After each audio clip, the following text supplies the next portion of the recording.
German POW doctors couldn't believe Americans treated them as respected colleagues. German doctors? In my operating theater? Absolutely not. They're prisoners, not colleagues. Major, with all due respect, they're surgeons. And right now, with 3 critical cases and only 2 of us, we need surgeons more than we need pride. This tense exchange happened in the surgical wing of Camp Butner, North Carolina, on a humid morning in July 1944. Captain David Richardson stood across from Major Gerald Thompson in the hospital corridor, both men exhausted from a sleepless night of emergency surgeries. Richardson had just proposed something that seemed unthinkable to his superior, allowing German POW doctors to assist with a backlog of critical surgeries on American soldiers. Major Thompson's face had turned red, his fists clenched at his sides. Behind them, through the observation window, 2 patients waited in critical condition, their lives hanging by threads that were growing thinner with each passing minute. But let's go back to how this all started. It was just 8 hours earlier when everything changed. The previous evening, Captain David Richardson had been making his usual rounds through the POW compound adjacent to Camp Butner's main medical facility. Richardson was 34 years old, a thoracic surgeon from Boston who had traded his private practice for an Army commission 2 years earlier. He had sandy hair that never quite stayed in regulation, wire-rimmed glasses that constantly slid down his nose, and a gentle manner that made patients trust him instantly. The POW compound housed approximately 200 German prisoners, most of them captured during the Italian campaign. They lived in neat barracks, worked in camp maintenance, and generally kept to themselves. The Geneva Convention ensured they received adequate food, shelter, and medical care. What most people didn't know was that among these prisoners were 3 fully trained physicians. Richardson had discovered this fact quite by accident 2 weeks earlier. He had been treating a German prisoner named Klaus Hoffmann for a severe laceration when the man had begun asking questions about the surgical technique Richardson was using. Not simple questions, but detailed, technical inquiries that revealed extensive medical knowledge. "You studied medicine?" Richardson had asked in his halting German. Hoffmann had nodded. "Heidelberg University, class of 1936. I was a surgeon in Munich before the war." That conversation had stayed with Richardson. In the days that followed, he learned about the other 2 German doctors, Dr. Friedrich Weber, an orthopedic surgeon from Berlin, and Dr. Ernst Kessler, an internist from Hamburg.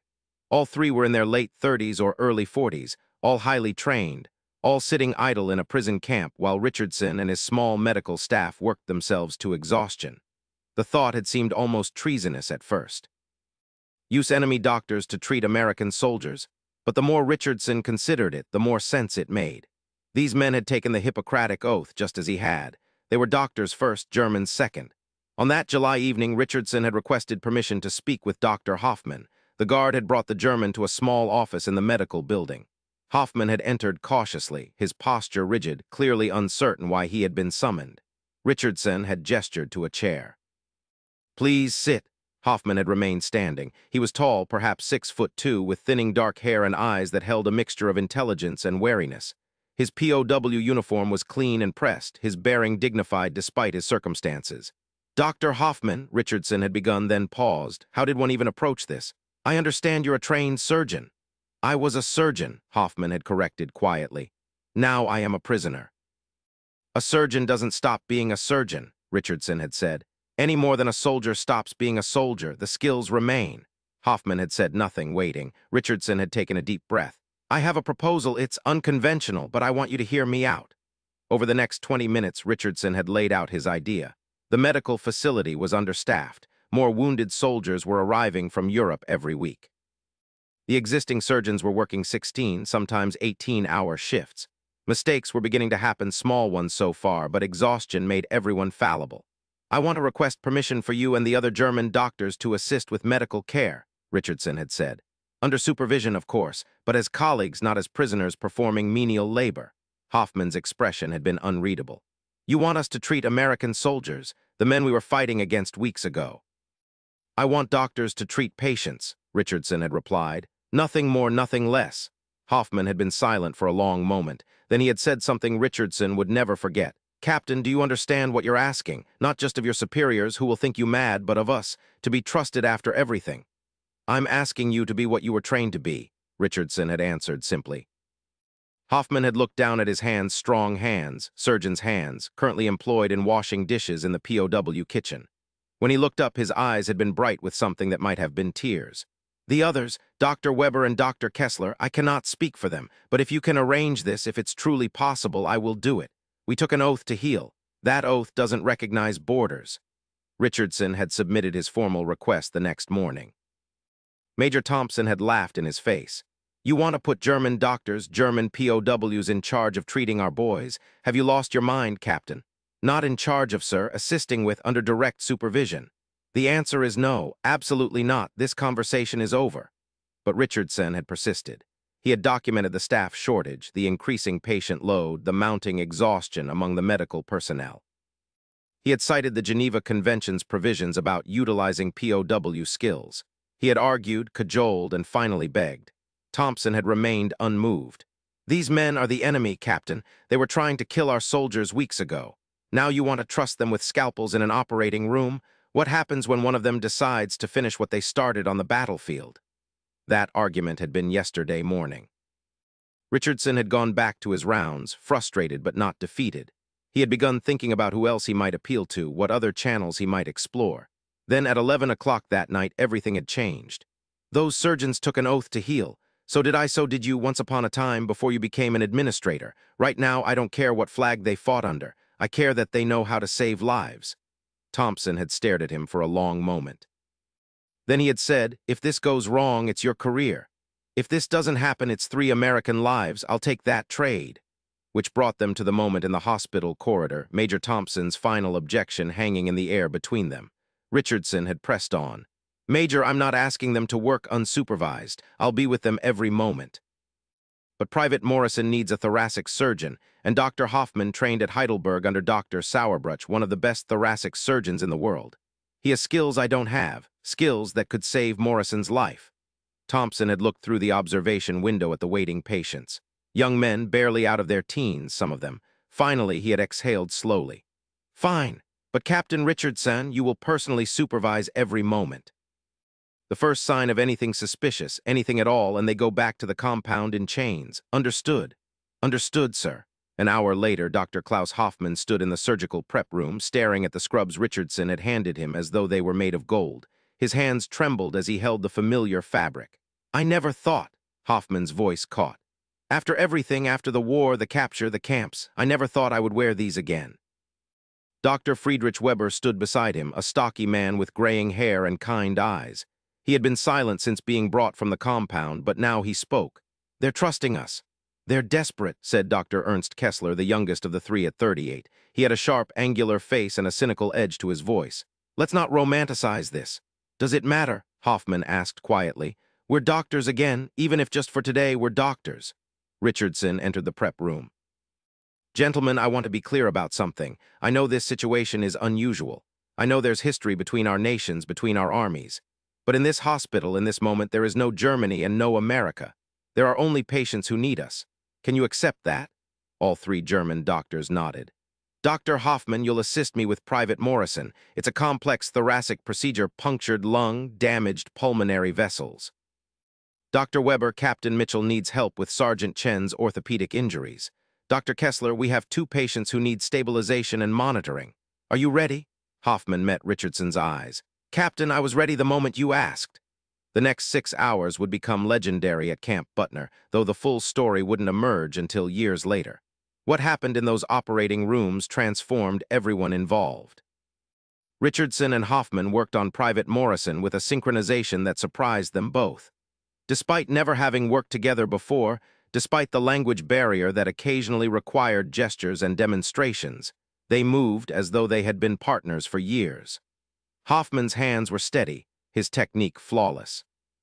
At one point, when they encountered an unexpected complication, a blood vessel torn in a way Richardson had never seen, Hoffman had immediately suggested an alternative approach, a technique he had learned in Munich. You do it, Richardson had said. You know this better than I do. For a moment, Hoffman had frozen, a German POW being given control of surgery on an American soldier. The weight of that trust had been visible in his eyes. Then he had nodded and proceeded with absolute precision. The technique worked. Morrison's vitals stabilized. In the adjacent operating room, Dr. Weber was demonstrating similar skill. Captain Mitchell had initially been tense, watching the German doctor's every move with suspicion. But Weber's gentle competence, his careful explanations of each step, his obvious concern for the patient, gradually won her over. "You studied under Dr. Lexer in Berlin, didn't you?" Mitchell had asked at one point, recognizing Weber's technique. "You know his work?" Weber had seemed genuinely surprised. "I read his paper on bone grafting. It's brilliant. It would please him to know American surgeons study his research," Weber had said softly. He believed medicine should have no borders. In the recovery area, Dr. Kessler was proving equally valuable. His diagnostic skills were exceptional, and he had a remarkable gift for keeping patients calm. When one soldier, Corporal Williams, had begun to panic upon waking and seeing a German officer leaning over him, Kessler had immediately stepped back, hands raised. "It's all right," Richardson had said quickly, entering the room. "Dr. Kessler is here to help. He's a doctor." "He's a German," Williams had gasped, his eyes wide with fear and confusion. Kessler had spoken then in accented but clear English. "I am German, yes. I was your enemy, yes. But right now, Corporal, I am also your doctor, and I give you my word, my oath as a physician, that I am here only to heal you." Something in his voice, in the quiet dignity of his words, had reached Williams. The young soldier had relaxed slightly. You're really a doctor." "I was a doctor in Hamburg before the war. I had a practice near the harbor. I treated fishermen, mostly. Hard men who worked with their hands, men not so different from American soldiers, I think." Williams had managed a weak smile. "My dad's a fisherman, Gloucester, Massachusetts. Then we both know stubborn men who smell of the sea," Kessler had replied with the ghost of a smile.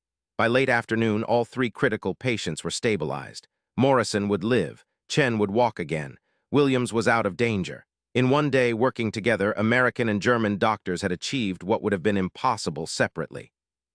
Major Thompson had observed the last hour of Morrison's surgery from the observation gallery. He hadn't said a word, but Richardson had seen his expression change from suspicion to grudging respect to something that looked almost like wonder.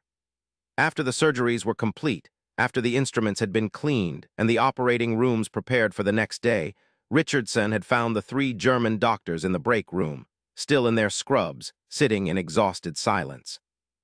"You saved 3 lives today," Richardson had said simply. "Thank you." Hoffman had looked up at him and his eyes were wet. "You don't understand what you've given us, Captain. It's not just the work, though God knows how much I've missed it. It's you treated us as colleagues, as equals, as doctors, not as prisoners or enemies. You trusted us." "You earned that trust," Richardson had replied. "No," Weber had interjected softly.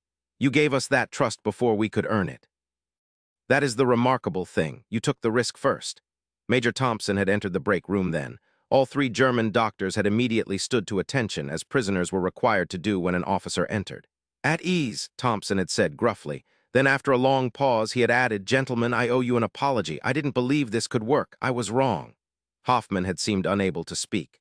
Finally, he had managed. "Major, you gave us the chance to be doctors again." "There is no apology needed." Thompson had turned to Richardson. "Captain, I'm authorizing a regular medical duty roster for these men, with proper supervision and security protocols, of course. We need their skills." But it was what he said next that would change everything. "And we'll treat them as what they are, medical professionals. They'll have access to the medical library, attend our case reviews, participate in training sessions. They're prisoners, yes, but they're also doctors." We can acknowledge both truths. In the weeks and months that followed, the arrangement became not just accepted, but celebrated. The three German doctors worked alongside their American counterparts daily. They saved lives, trained younger surgeons, and pushed the boundaries of what was possible in military medicine. But it was the small moments that revealed the true transformation. Dr. Weber teaching Captain Mitchell a new surgical technique during lunch. Dr. Kessler staying late to discuss a difficult diagnosis with an American resident. Dr. Hoffman and Captain Richardson collaborating on a research paper about treating chest trauma. One evening, about 6 weeks after that first surgery, Richardson found Hoffman sitting alone in the medical library, reading a journal article. Richardson had brought 2 cups of coffee and sat down across from him. "You know what I realized today?" Richardson had said. "I forgot you were a prisoner." "For about 4 hours during that surgery, I completely forgot." Hoffman had set down the journal. "I forget too sometimes. Then I return to the compound at night and I remember, but those hours when I forget, those are precious, Captain. In those hours, I am simply a doctor again. That is a gift I never expected to receive in this place." "Klaus," Richardson had said. They had moved to first names in the operating room weeks ago. "I need to tell you something. When I first proposed this, I thought I was being practical. We needed surgeons, you were surgeons, simple mathematics, but it's become more than that, hasn't it?" "Yes," Hoffman had agreed quietly. "It has become about respect, about recognizing our shared humanity, about choosing to see the healer rather than the enemy. My superiors in Washington don't all agree," Richardson had admitted. "I've received some pointed letters questioning the wisdom of this arrangement." "You could end it any time," Hoffman had observed.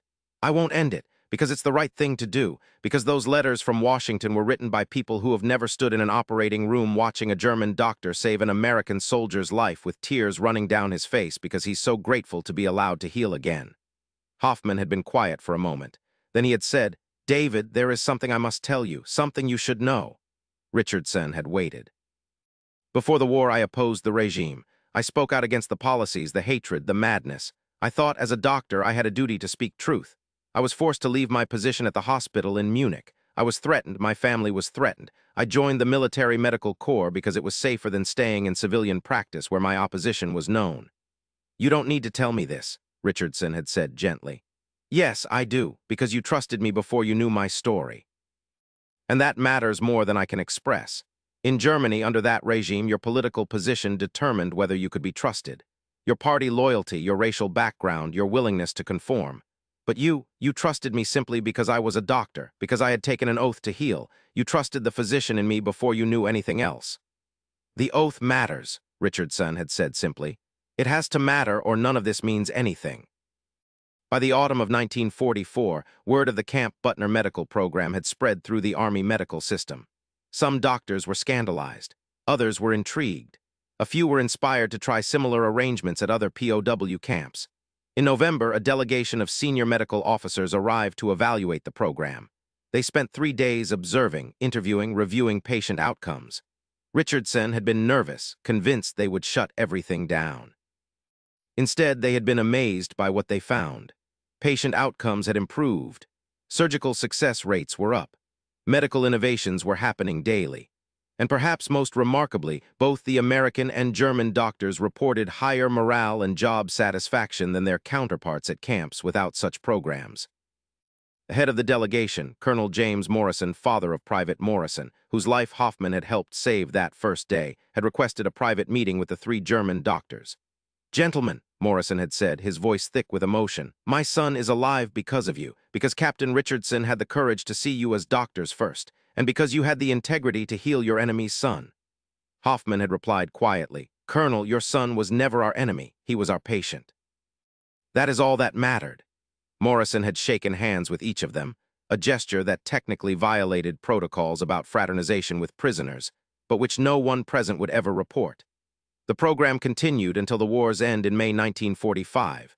In total, the 3 German doctors participated in over 300 surgeries, treated more than 2,000 patients, and trained dozens of young American medical personnel. But the real impact couldn't be measured in statistics. Captain Sarah Mitchell would later say that working with Dr. Weber taught her more about surgery than 3 years of residency. She would go on to become one of the first female chiefs of surgery at a major American hospital, and she would credit Weber's patient teaching style as a key influence. Dr. Ernst Kessler would develop a friendship with a young American internist named Robert Chen, whose brother had been one of Kessler's first patients. After the war, Kessler would return to Hamburg, and Chen would visit him there in 1948. They would collaborate on medical research for the next 30 years. And Dr. Klaus Hoffmann would maintain a correspondence with Captain David Richardson for the rest of their lives. When Hoffmann died in 1978, Richardson flew to Germany for the funeral. He met Hoffmann's children and grandchildren, all of whom had heard stories about the American captain who had trusted their father when trust seemed impossible. But perhaps the most significant moment came on the last day of the war. May 8, 1945, VE Day. The war in Europe was over. At Camp Butner, celebrations were muted but heartfelt. For the German POWs, the end brought uncertainty. What would happen to them now? When would they go home? What would they find when they got there? That evening, Richardson had arranged a final gathering of the medical staff, American and German together. It was technically against regulations. Fraternization with POWs was strictly limited, but Richardson no longer cared about regulations. These men had worked together, saved lives together, become colleagues in the truest sense. In the small conference room, surrounded by the medical texts and journals they had shared, the doctors gathered one last time as equals. Major Thompson, who had become one of the program's strongest advocates, raised his glass. "Gentlemen, the war is over. The killing is done. But what we've built here, this collaboration, this mutual respect, this choosing to see each other as healers rather than enemies, this is what should have always been. This is what must be going forward." Dr. Weber had spoken next, his voice heavy with emotion. "Major Captain Richardson, all of you, you gave us back our dignity. You didn't have to do that. By all rights, by all logic of war, we were the enemy. We should have been treated as such. Instead, you chose to see our humanity, to trust our oath, to treat us as respected colleagues." He had paused, struggling with tears. "We will never forget this. And we will carry what we learned here, not just the medical techniques, but the lesson of choosing respect over resentment, of choosing to see the person rather than the enemy. We will carry this with us always."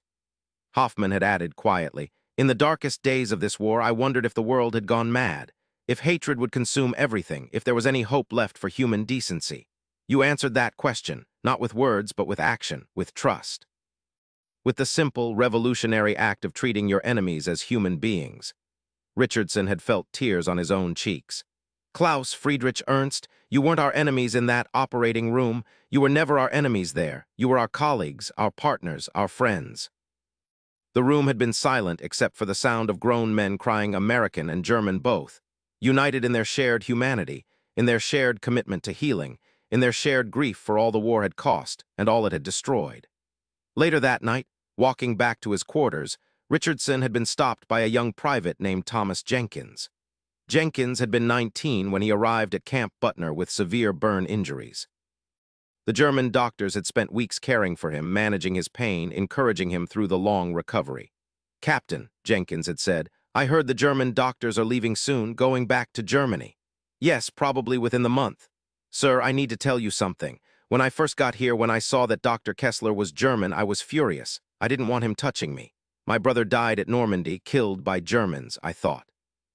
I thought I'd never be able to see them as anything but the enemy." He had paused, collecting himself. "But Dr. Kessler sat with me every day. He talked to me not just about medical stuff, but about his family, about Hamburg, about his life before the war. And he listened to me talk about my brother, about my anger, about my grief. He never made excuses, never tried to diminish what I was feeling. He saw me, as a person, as someone who was hurting." "He's a good doctor," Richardson had said. "He's a good man," Jenkins had corrected. "They all are, and sir, I just wanted to say thank you for letting them help us, because Dr. Kessler didn't just heal my burns, he helped heal something else. This hatred I was carrying, this need to see all Germans as monsters. He showed me that was wrong, that people are people, no matter which side they fought on." Richardson had shaken the young man's hand. "Thomas, you just explained why we did this better than I ever could." The German doctors were repatriated to Germany in June 1945. The process was chaotic. Germany was in ruins, infrastructure was destroyed, and finding transportation home for thousands of POWs was a logistical nightmare. Richardson pulled strings, called in favors, and generally made a nuisance of himself until he secured relatively quick passage for his 3 colleagues. He also did something else. He wrote detailed letters of recommendation for each of them, documenting their skills, their character, and their contributions to military medicine. These letters would prove invaluable. Post-war Germany was suspicious of anyone who had served the Nazi regime in any capacity. But the letters from an American army captain, vouching for these men's integrity and opposing the regime's ideology, helped all 3 rebuild their medical careers. Dr. Weber returned to Berlin and helped rebuild the destroyed hospital system. He would eventually become director of orthopedic surgery at Charité Hospital. Dr. Kessler reopened his practice in Hamburg, treating the same fishing community he had served before the war. He also established a free clinic for refugees and displaced persons. Dr. Hoffman faced the hardest road. He returned to Munich to find his former hospital in ruins and his old colleagues either dead or scattered. But he persevered, eventually establishing a new practice and training a generation of young surgeons in the techniques he had learned and refined at Camp Butner. They all 3 maintained correspondence with their American colleagues. The letters weren't frequent. International mail was still difficult in the immediate post-war years, but they were heartfelt. They wrote about their work, their families, their hopes for a world that would never see such madness again. In 1950, 5 years after the war's end, Captain Richardson, now Dr. Richardson, having returned to civilian practice in Boston, received an invitation. An international medical conference was being held in Zurich, Switzerland. The topic was advances in trauma surgery, with a focus on techniques developed during the war. Dr. Hoffman would be presenting a paper. He wanted Richardson there. Richardson made the trip. The conference was everything such gatherings usually were: technical presentations, networking, too much coffee, and not enough sleep. But on the third day after Hoffman's presentation, the two men sat together in a quiet cafe overlooking Lake Zurich. "You know what the other doctors said when I told them about Camp Butner?" Hoffman asked. "When I described how we worked alongside American surgeons, how we were treated as colleagues. What did they say? They didn't believe me. They thought I was exaggerating or misremembering through rose-colored glasses. They said it was impossible, that no military would trust enemy POWs in such a way." Hoffman had smiled sadly. "They couldn't comprehend it because it was so rare, because in most places at most times enemies remain enemies, prisoners remain prisoners, the uniforms matter more than the oath. But not with us," Richardson had said. "Not with us," Hoffman had agreed. "David, I've thought often about why you did it. Why you took such a risk, fought so hard for something that could have destroyed your career." "You needed to be doctors again," Richardson had replied. "We needed doctors, it wasn't complicated." "It was revolutionary," Hoffman had countered. "Because you chose to see past the uniform to the human being. You chose to honor the oath above the politics. In doing so, you gave us back not just our profession, but our dignity, our sense of purpose. You reminded us why we became doctors in the first place." He had leaned forward, his expression intense. "David, do you understand what a gift that was? In the camps, in the prisoner compounds, men lose themselves. They become just their circumstance, prisoner, enemy, number. You refused to let that happen to us. You insisted we remain ourselves." Richardson had felt the weight of those words. "Klaus, I didn't do it alone.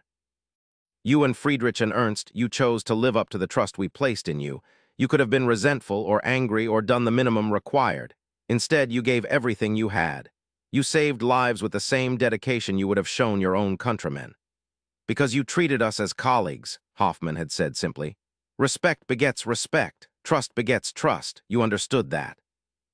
They had sat in comfortable silence, watching the boats on the lake, two doctors who had become friends under the strangest of circumstances. "I wish the world had learned the lesson," Hoffman had said eventually. "That seeing the human being first, the enemy second, or better yet, not at all, is the only way forward." "Some learned it," Richardson had replied. "Not enough, perhaps, but some, and they'll teach others. The ripples spread, Klaus, slowly, perhaps, but they spread." Now back to where we started, that moment in the hospital corridor when Major Thompson had finally agreed to let the German doctors work. Standing there in July 1944, neither Richardson nor Thompson could have known the full impact of that decision. They couldn't have known about the hundreds of lives that would be saved, the techniques that would be shared, the friendships that would form across the divide of war. They couldn't have known about Private Jenkins learning to see past his hatred, or Captain Mitchell being inspired to push boundaries in her own career, or the three German doctors finding purpose and dignity in the darkest period of their lives. They couldn't have known that decades later, medical students would study the Camp Butner program as an example of ethical leadership and moral courage, or that it would be cited in Geneva Convention discussions about treatment of POWs. All Thompson and Richardson knew in that moment was that 3 American soldiers needed surgery, and 3 German doctors could help provide it. Sometimes the most revolutionary acts are the simplest: seeing a human being where others see only an enemy, choosing respect where others choose hatred, honoring shared oaths above political divisions. The German POW doctors couldn't believe Americans treated them as respected colleagues because, in the brutal arithmetic of war, such treatment seemed impossible. It defied the logic of conflict, which demands that enemies remain enemies, that trust never cross battle lines, that uniforms matter more than common humanity. But Captain David Richardson and his colleagues proved that another way was possible. They demonstrated that even in war, perhaps especially in war, we can choose to see each other's humanity. We can honor shared commitments to healing.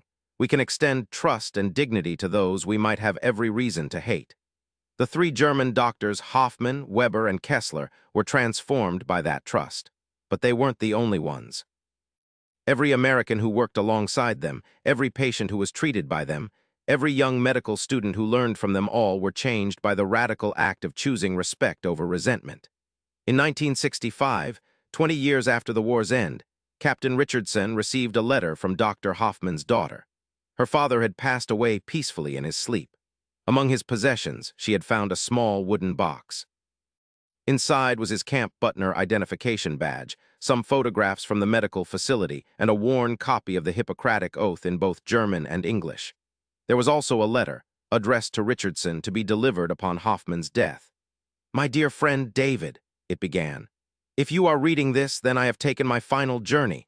I hope I faced it with the same dignity you showed me when I was a prisoner in your hands. I want you to know that the time at Camp Butner shaped everything that came after. When I returned to Germany and saw the devastation, the shame, the collective guilt of what had been done in our name, I struggled to find meaning. How does one rebuild not just buildings, but souls? How does one restore faith in human decency after such inhumanity? The answer came from remembering how you treated us. You chose to see doctors, not enemies, colleagues, not prisoners, human beings, not numbers. That choice gave me a template for how to move forward. It showed me that redemption is possible, that trust can be extended even across the widest divides, that our shared humanity is stronger than our political divisions. I spent the rest of my career trying to honor the gift you gave us. Every young doctor I trained, I taught not just surgical technique, but the importance of seeing the patient's humanity first. Every colleague I worked with, I tried to extend the same respect you showed us. Every difficult situation I faced, I asked myself, what would David do? You saved more than Private Morrison's life that day, my friend. You saved mine too. You saved all three of us, Weber, Kessler, and myself, from becoming bitter, broken men who lost faith in humanity. Thank you for seeing us. Thank you for trusting us. Thank you for treating us as respected colleagues when we were still, technically, your enemy.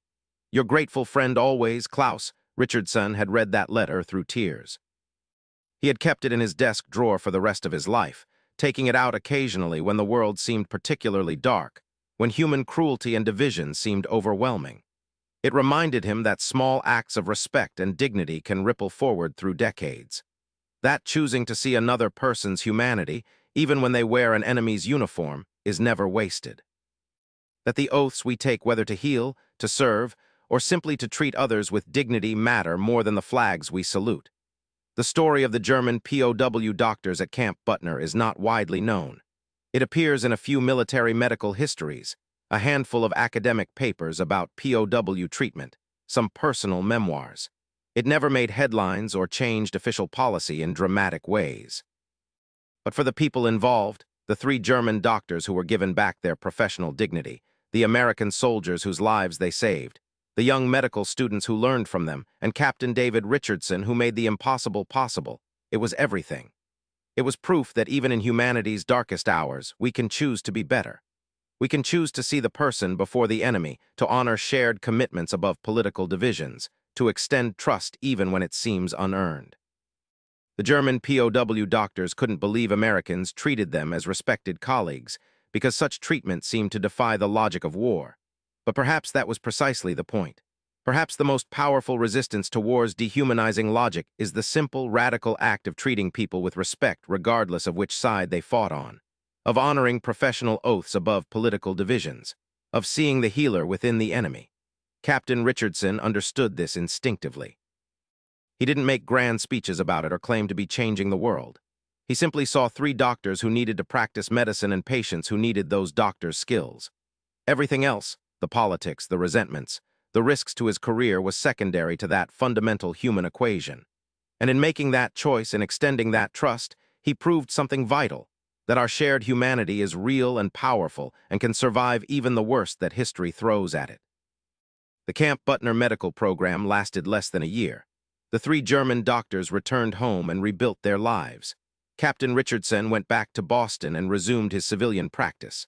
The hospital returned to being just another military medical facility.